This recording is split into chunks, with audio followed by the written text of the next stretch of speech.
Over the weekend, members of the Democratic National Committee appeared to kill off any hopes of a debate devoted to climate change.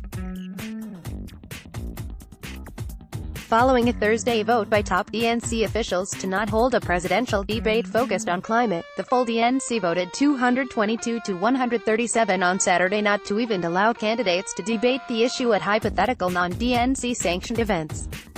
In doing so, the DNC ignored the voices of protesters who, the Mercury News reported, disrupted the meeting in San Francisco with chants of "We can't wait." DNC Chair Tom Perez has been adamant throughout the public wrangling over the debate that it would be unfair to raise up climate change above all other issues, and this argument has apparently carried the day, even though climate advocates say that the warming planet deserves to be placed at the center of the Democratic agenda.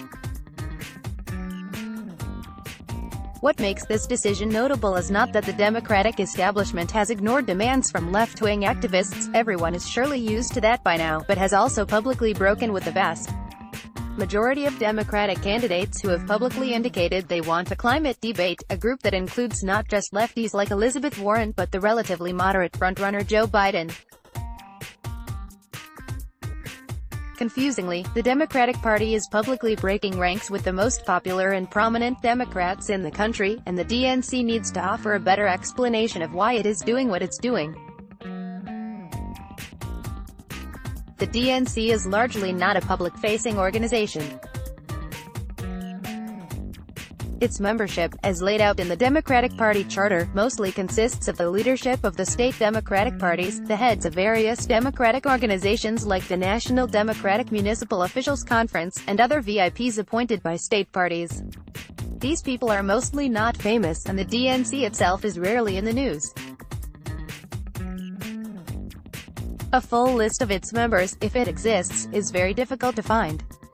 But the decision to not hold a climate debate isn't just another intra-party squabble, it's a matter of vital public importance. In an oversaturated, overlong 2020 campaign, debate nights still cut through the noise. The first debate in June scored record ratings, and though the second round of debates drew fewer viewers, nearly 10 million people tuned in. Setting aside one of those debates for climate change would create an opportunity to educate Americans about the issue, emphasize its importance, and underline how committed the Democratic Party is to fighting it.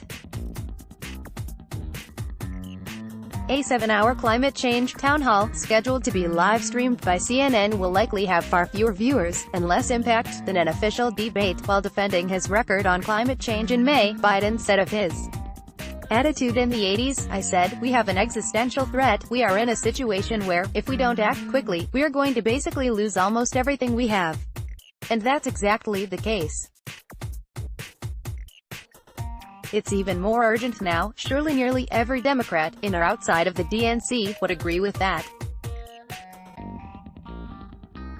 So it seems fair to ask why Symone Sanders, a senior Biden advisor, was against holding a climate debate and called it dangerous territory in the middle of a Democratic primary process.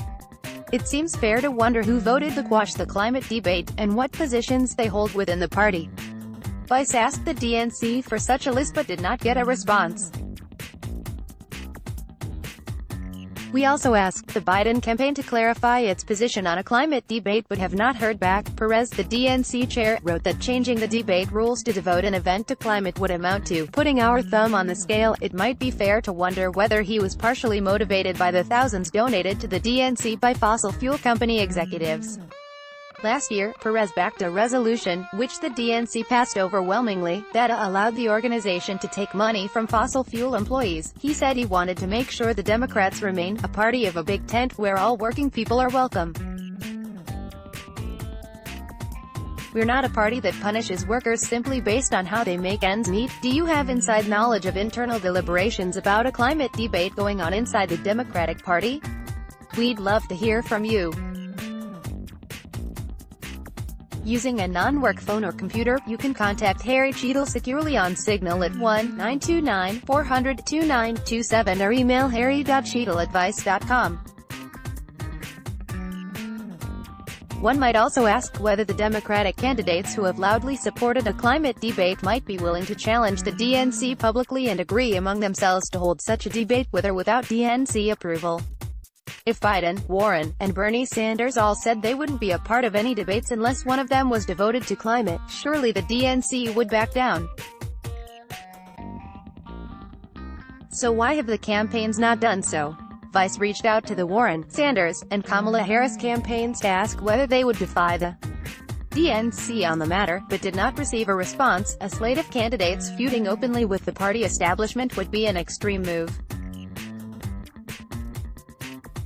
So, for that matter, is banning contributions from the oil industry, so is changing the previously agreed to rules to create a climate debate. But if climate change is a crisis, or, to quote the Democratic Party platform, a real and urgent threat, extreme measures would seem warranted. Democrats have two choices that make sense: they can continue to call climate change an existential threat and start acting like it, or they can continue to go about business as usual and stop using the language of crisis. As it stands, the stated position of the Democratic Party seems to be that the world is on fire, but that there's no reason to do anything differently. Sign up for our newsletter to get the best advice delivered to your inbox daily. Follow Harry Cheadle on Twitter. Let's block ads.